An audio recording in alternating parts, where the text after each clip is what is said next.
Hey guys, live lesson time. I'm gonna set this up right now. Give you guys a little bit of time to log on here before I actually start the lesson, but I'm going to set this up to be ready for it. Then I'm gonna go grab my coffee and my muffin, because this is a brunch lesson, as it always is. All right, pulling up my channel here so I can see your comments. Pulling up the Patreon page so that I can see your questions. Make sure I don't look too ridiculous, even though it's the morning and I did not take a shower yet or comb my hair. And I have to take a shower to comb my hair because it's generally just a rat's nest.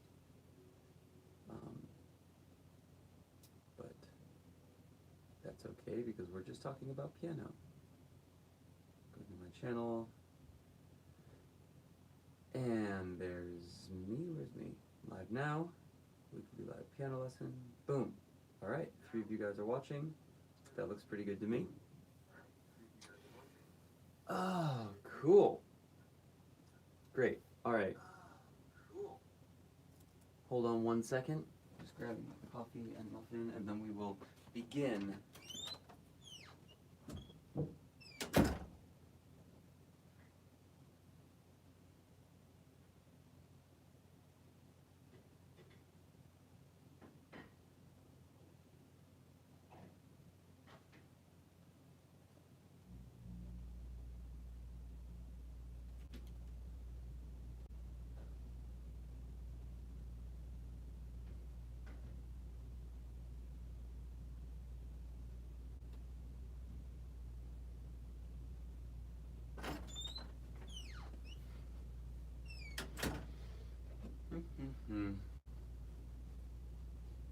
All right, everybody.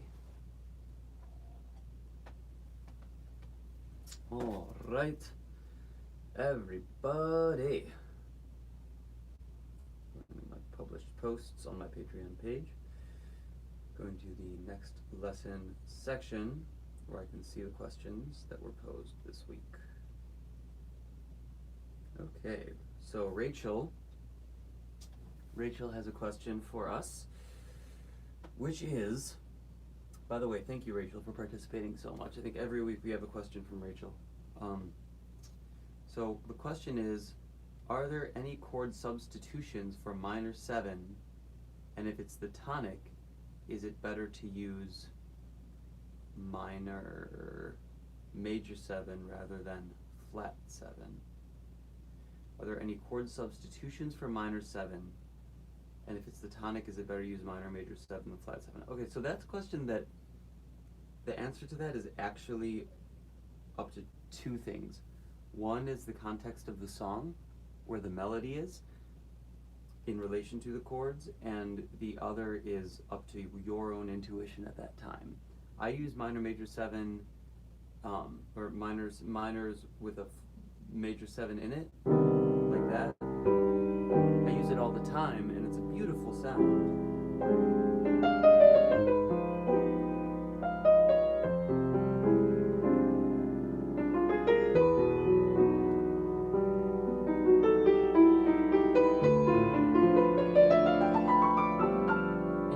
Uses that a lot is Miguel Atwood Ferguson.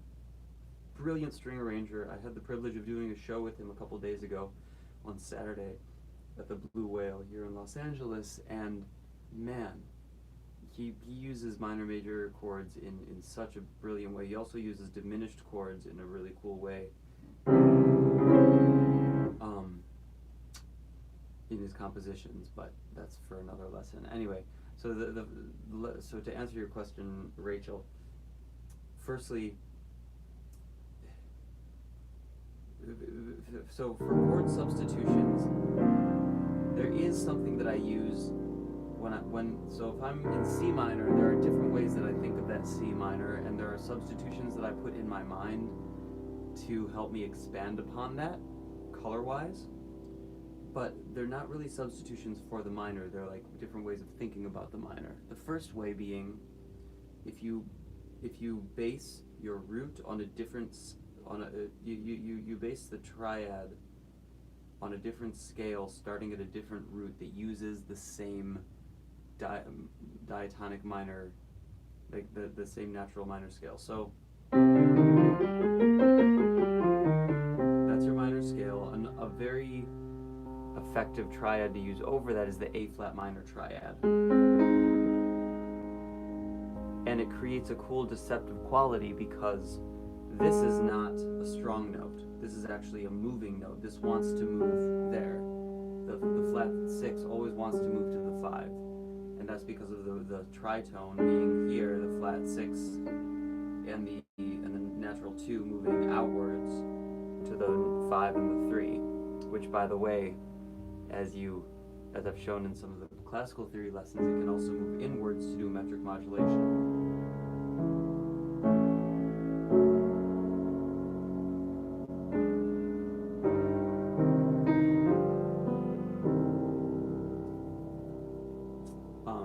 And if you want to know more about that, I'll explain it in another video another time. But when I'm improvising, thinking of, God, this piano sounds so beautiful, especially in the morning.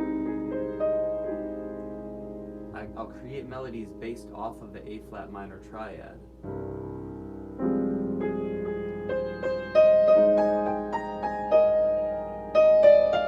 And then if you want to think of it as the A flat scale, I'm sorry, did I say A flat minor? I hope I didn't say minor. It's an A flat major triad, and it also has a sharp 11 if you think of it as a scale.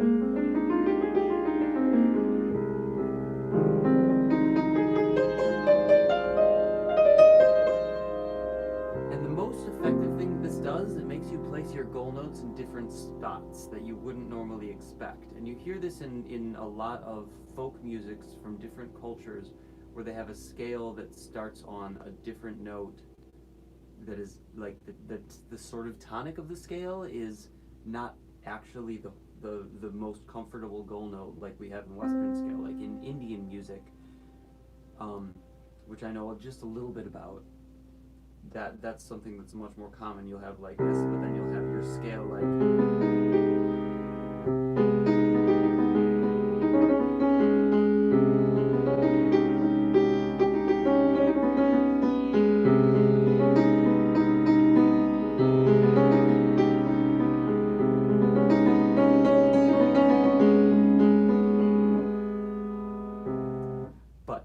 Also for another lesson, if you ever want me to talk about Indian music specifically. In this, we're talking about Western music superimposing a triad over a minor scale. So A flat.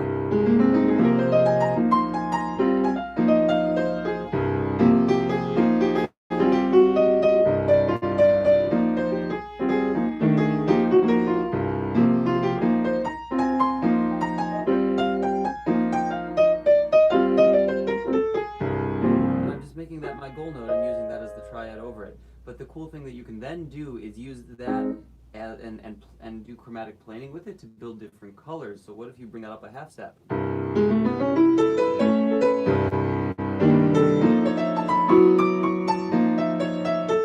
then back down. And then resolve it.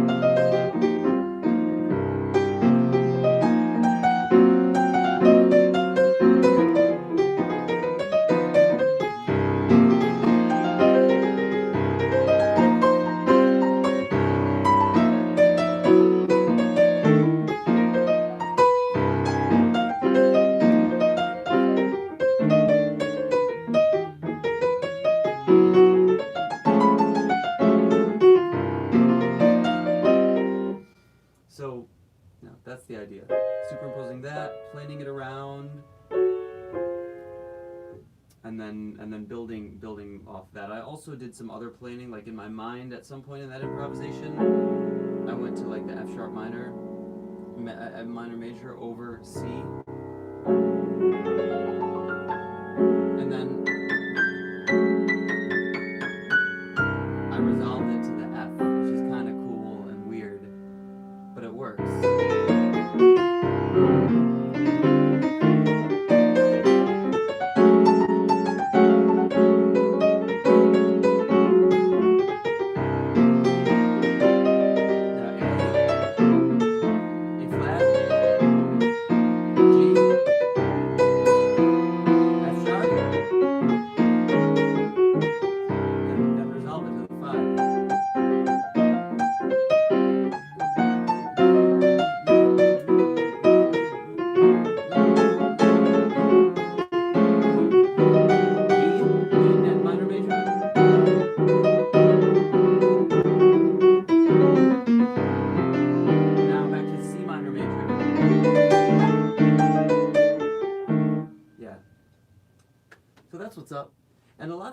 just intuitive processes of thinking of motivic development, which I have some other lessons on motivic development, because whatever I play, no matter what chord I'm superimposing, I'm thinking melodically, which implies motivic development in the context of melody.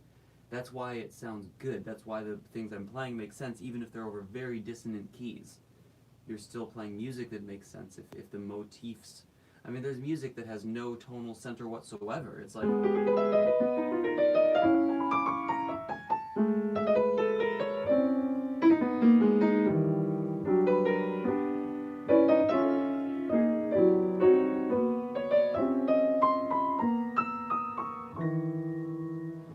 And that's...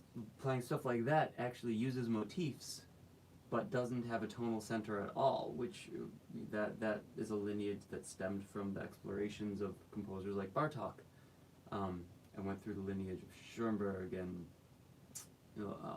a lot of who's the other one? I don't know. There are a lot of very influential composers in that vein. Anyway, that's so Rachel. I hope that answers your question. I'm gonna go and look at this. Oh, thank you, Amin. Alright, I'm looking in the chat window now. If anybody has any specific questions that you'd like to pose, I'm going to open this up to the floor of the chat window. By the way, I'm sorry this is on a Monday. I know it's better on Sundays, and I'll normally try to do it on Sundays. Yesterday was kind of a crazy day. But I'll also be on tour for the next week, so I'll probably do it next Sunday just like from my phone, maybe with a piano, maybe without, depending on if I have one at the gig that I can use. Anybody got any questions? Should I just play?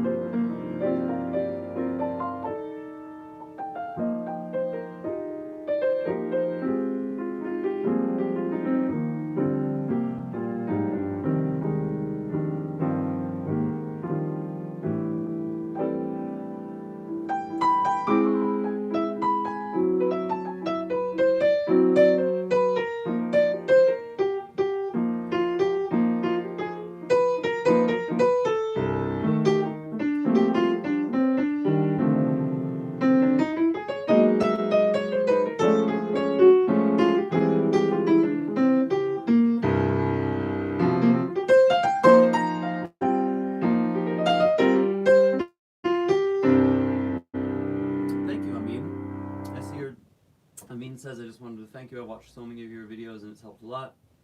And he or she says, I don't know, is Amin a male or female name? I'm sorry, I'm trying to use the proper pronoun here. Says, I love your musical soul and has influenced me a lot. So again, thanks. You're very welcome, Amin. I'm really glad. That makes me so happy. I started this 10 years ago in order to share some of these musical ideas. Ooh, some cool ways to end tunes. Amin, male, cool. Thank you, Amin. I really appreciate that. Dude, Evan, have you seen the video of the guy who ends? He's talking about how to end dolphin dance. It's really funny. It's like a spoof video of the sort of things that I do. But it's a really funny like satire on the ending of tunes. But anyway, I'll show you some endings of tunes.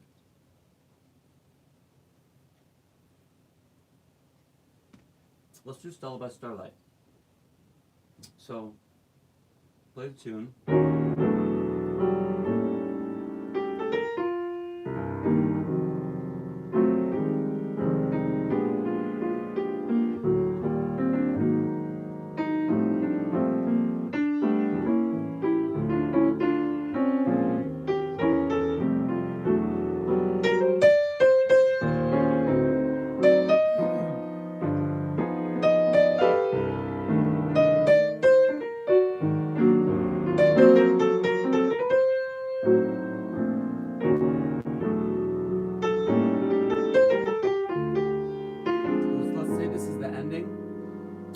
Starlight.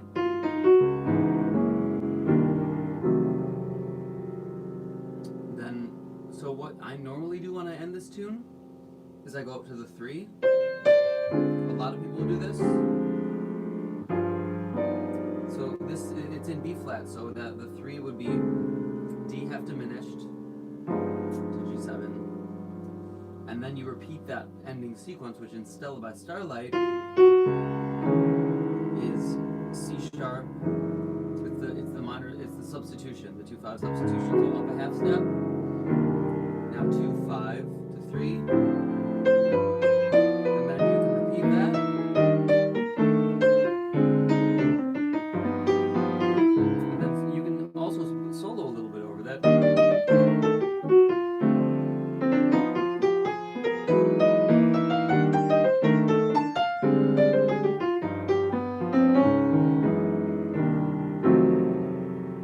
And then the last time through, normally you would slow it down.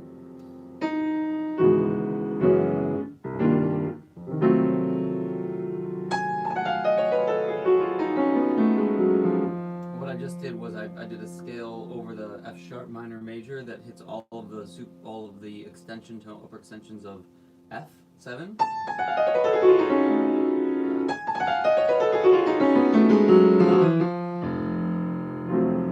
And then sometimes hit the B natural if you're in B flat. If the song ends on the 1, melodically, you can make that the major 7 of a half step above. And you can even then move it to a 5th below that or a 4th above that.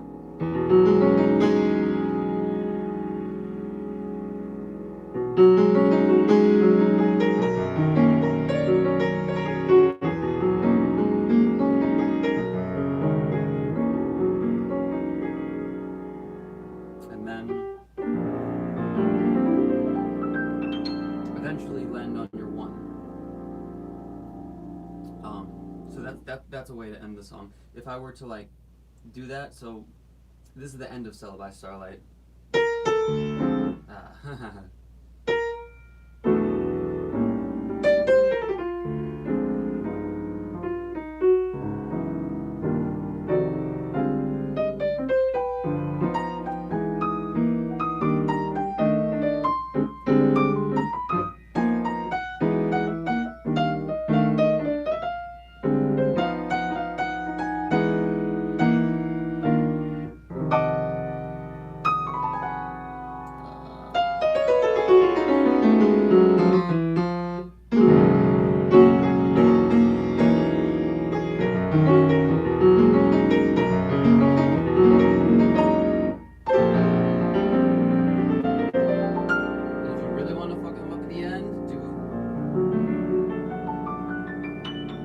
Triad superimposed over the major 3. So that's one thing. Cool. All right. Hope that helped. I do Skype lessons. I normally charge $150 for a 1-hour Skype lesson. If you are interested, please hit me up. I have like another 5 or 6 days here before I go on tour for a couple weeks, so I can maybe fit in 1 or 2 before I go. You can email me here. I'll put my email in the chat.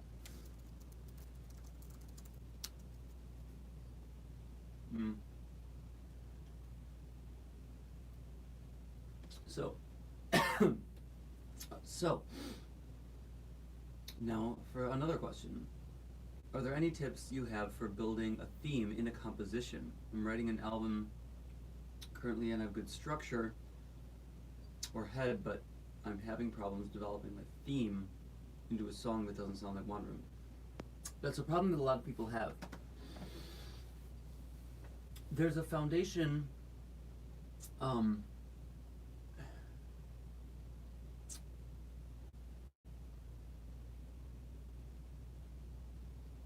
there's a foundational problem with the way a lot of people approach composition. When you're composing a piece, people have 2 different mindsets. The majority of the mindset of people composing a piece is if it sounds good stylistically, then they feel like they're doing a good job.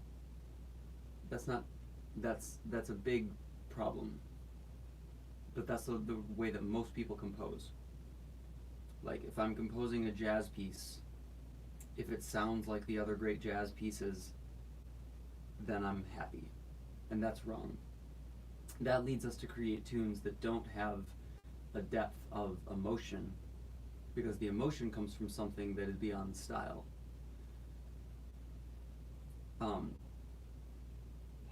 Now, if we're talking about, so style is the most surface level thing, and you can create great, like, I mean, I could create a great jazz stylistic piece by, like, I mean, it depends on what style. If it's like walking a bass line, if you want it to be swing, you know, it could be like.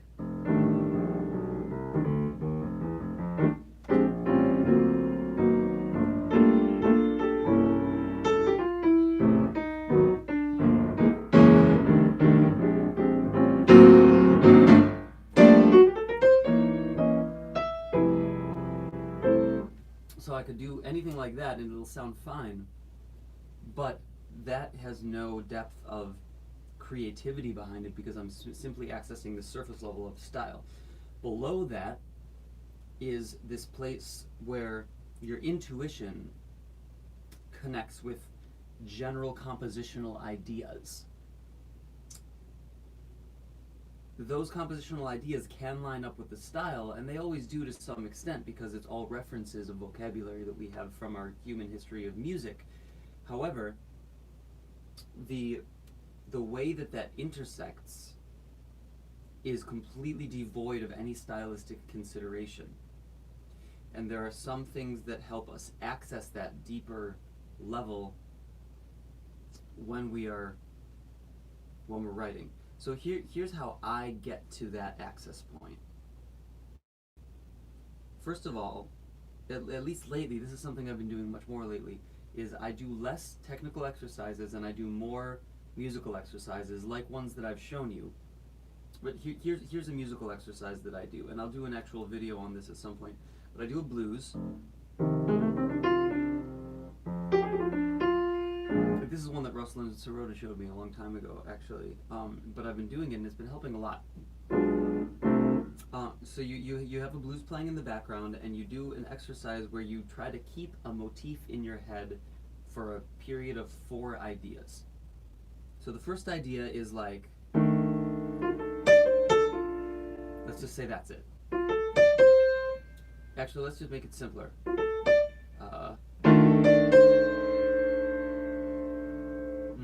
No, let's make it a 2-part idea. That's your first idea. Okay, so you're doing blues and you have to keep that in your head. So that's the first one. Now you do an answer to that phrase.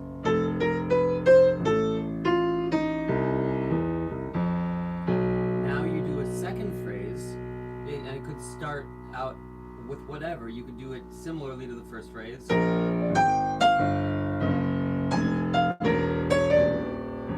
then the 4th phrase you do, the answer to that 3rd phrase has to be exactly the same as the first phrase.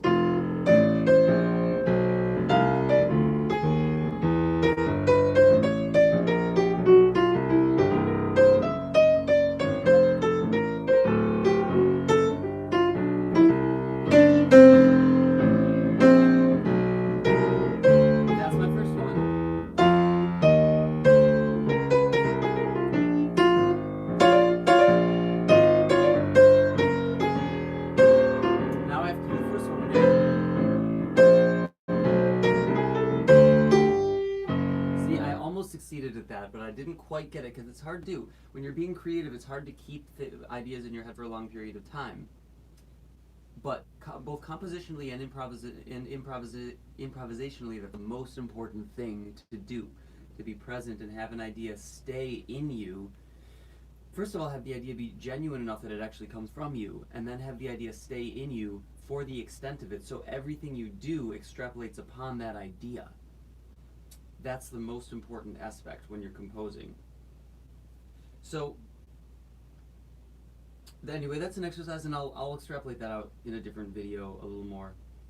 But I want to answer your question a little more specifically to your thing, because I know what you're going through. You've written a composition, and you feel like it's wandering. So, I see a lot of people come to me with compositions that are that don't sound gratifying. They don't sound like they're coming from a genuine place. And there's the first thing that I do when I listen to those compositions is I ask, why did you do that? And you can ask yourself that same question.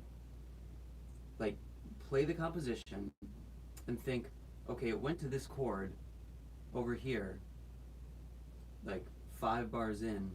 Why did it go to that chord? Did it go to that chord because I thought it sounded right stylistically, or did it go to that chord because I felt it, because I hear in my mind that it needs to go to that chord? If it's just because it makes sense stylistically and it's something to do, don't go there.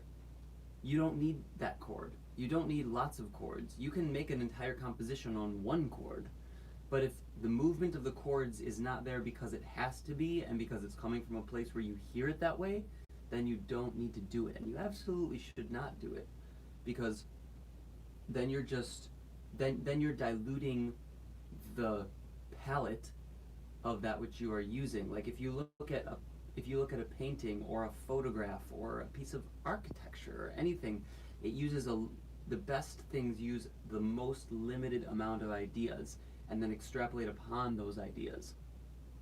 So, and the reason for that, the reason that that is the case, is because everything is, when you are telling a story, which this is all storytelling, when you're telling a story, it is you're taking everything that is possible and you're pulling it down to a tiny subset, the tiniest subset, and you're using that as your entire world. You're looking into a tiny subset. Like, it's like the statue of David. When Michelangelo said how he did it, he said, I took this block, it's a block of concrete. It could be absolutely, or marble, marble, I think it was, not concrete, duh.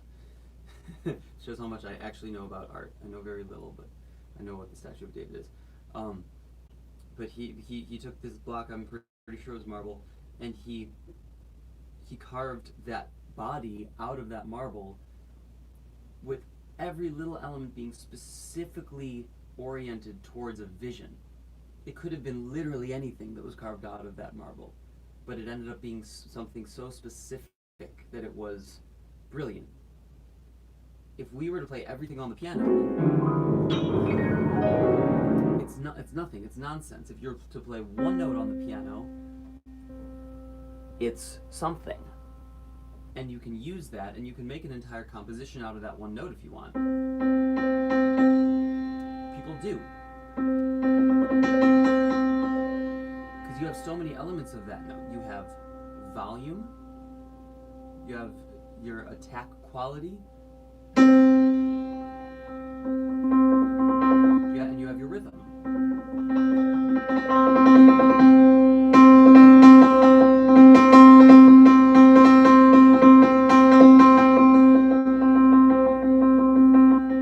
And that's much more interesting than like that. But that's because the nature of that is specific. So now you extrapolate upon that.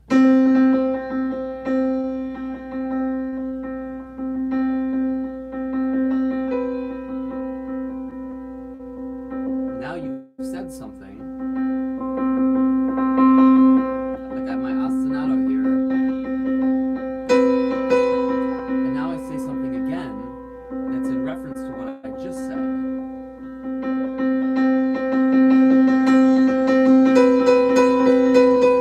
Now they're interacting and you're saying something.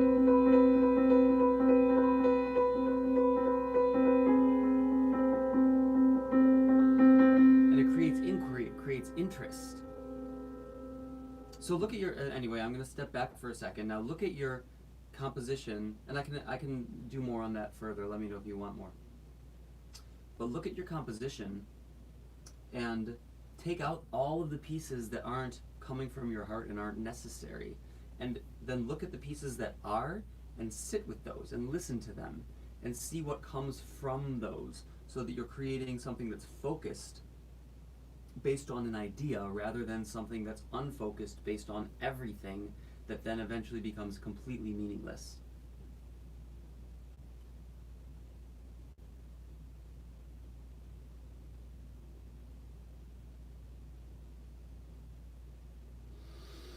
And I have a lot of exercises in this channel about motivic development and goal notes.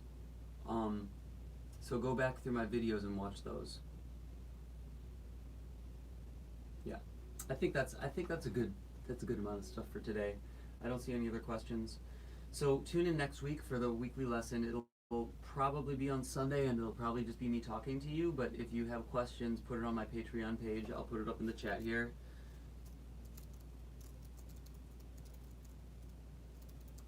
I'll try to get a haircut before next week's lesson, I promise. Yeah, thanks guys.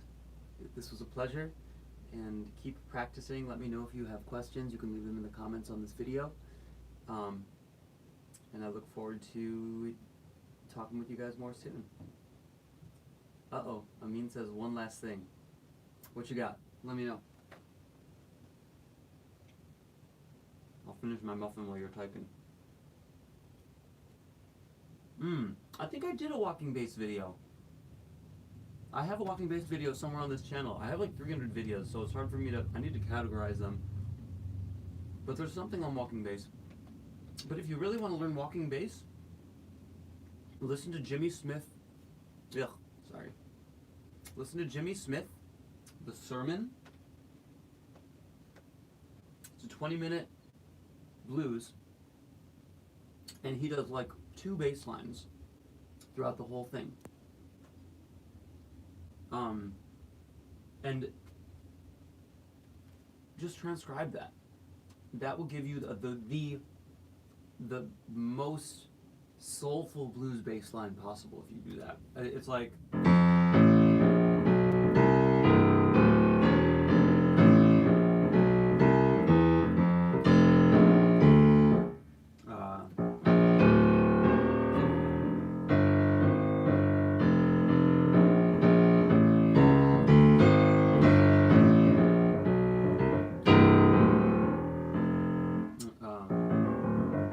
something like that. But watch it. It's Jimmy Smith. He's an organ player. Jimmy Smith, The Sermon, and it's just that bass line. And learn that in every key. I did that a while ago, but I forgot a lot of it. Yeah. That's right. Exactly. Prayer meeting, Chicken Shack, all that.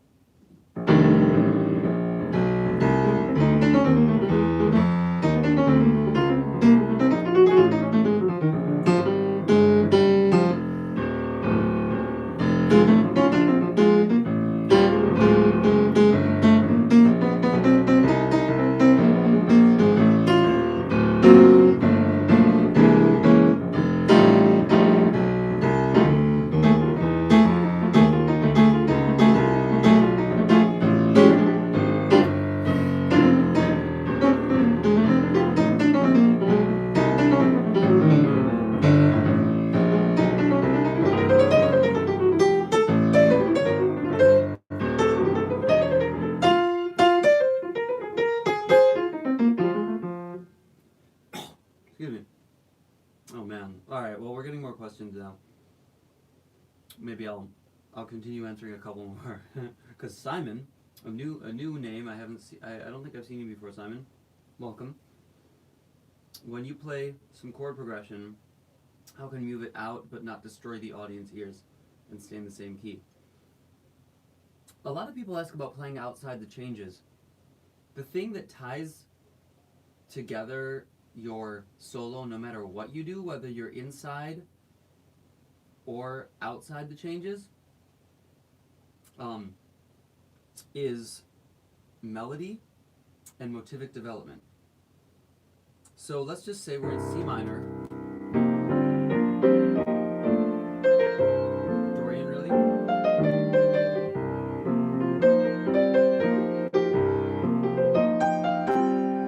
So there are two ways. I'm just going to make it simple for you. The first is taking a motif and just using that as your melody.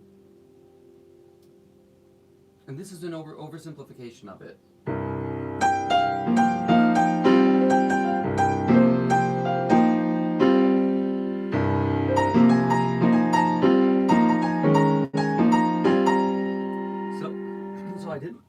excuse me, I did my melody here, and then I did it over here, which is out already because you're in Dorian and you're using an A flat.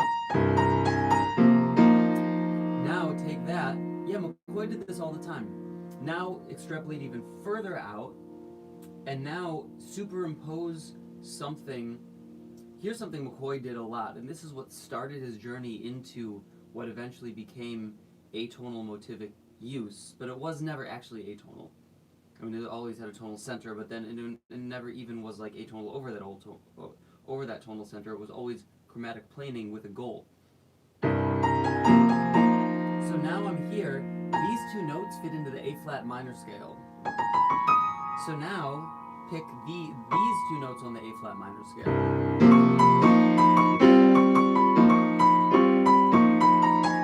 And then come back to your home.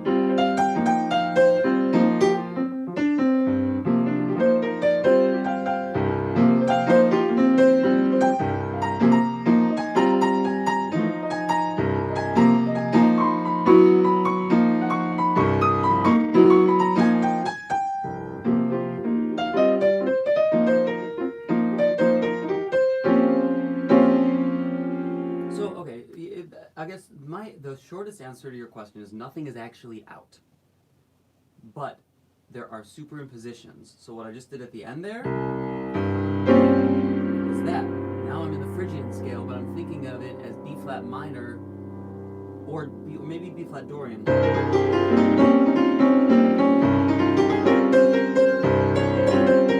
then make it maybe minor with the major 6 and 7 equal the B flat minor.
I'm going like kind of far in that direction.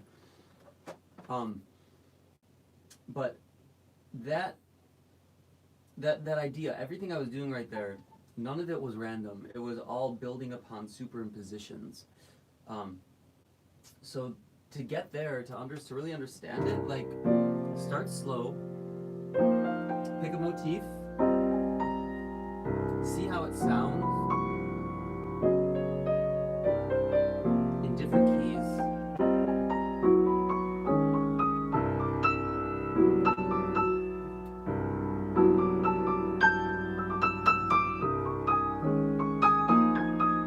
And know what you're superimposing.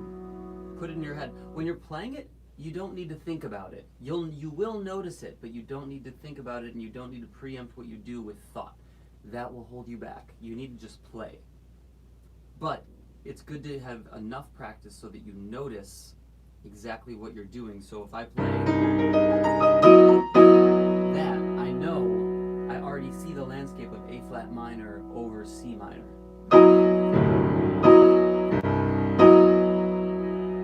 Because then your brain can tell you, oh good, I can go to whatever the next thing is, which this could be F sharp minor.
It's a lot of fun, but Yeah. oh man. Okay, I guess we are getting what, every Sunday jazz jam back then downtown Washington Street? Oh.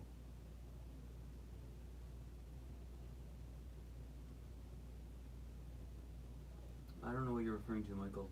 I'm really not sure. Sorry. Um anyway, Luigi had a cool question.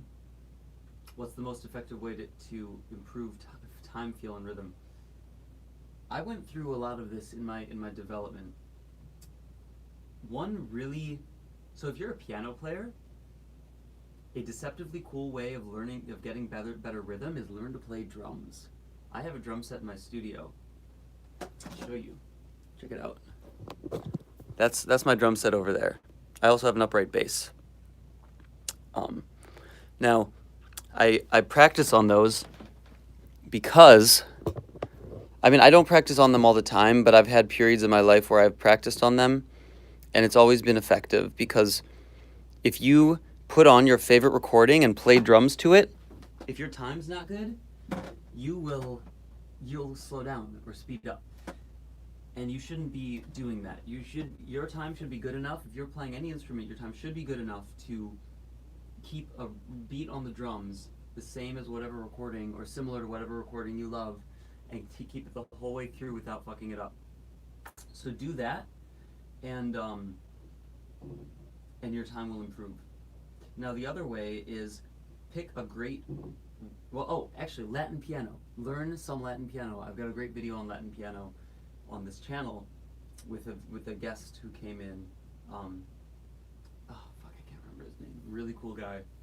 I'm gonna do more videos with him, but watch the Latin piano video. That'll be really good. And then get a Montuno. Be able to do like.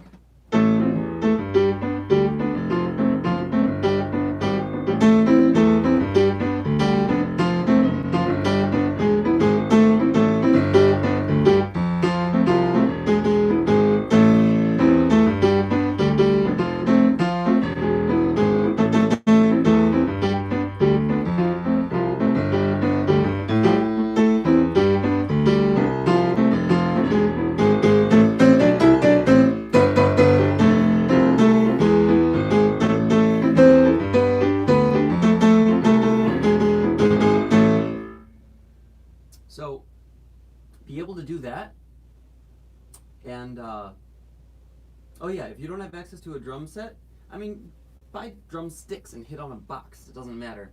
Like, drum on something. Put up some pots and pans and drum to those to your favorite recording. It's just rhythm, or tap with your hands. It but be able to play along to it in a way that where you don't lose the time, and use the time internally. Be listening to the recording, but don't rely on the recording for the time. Keep the time, feel it internally, and play along with it. And as soon as it starts to drift, take your attention back to the recording, align your pulse back with the recording, and then keep going from there. And eventually your time will improve. But also, learning Latin piano is really great because it's on the offbeats, and a lot of people have trouble with the offbeats. Like, I didn't used to be able to do that, but after learning Montunos, I could keep offbeats like consistently.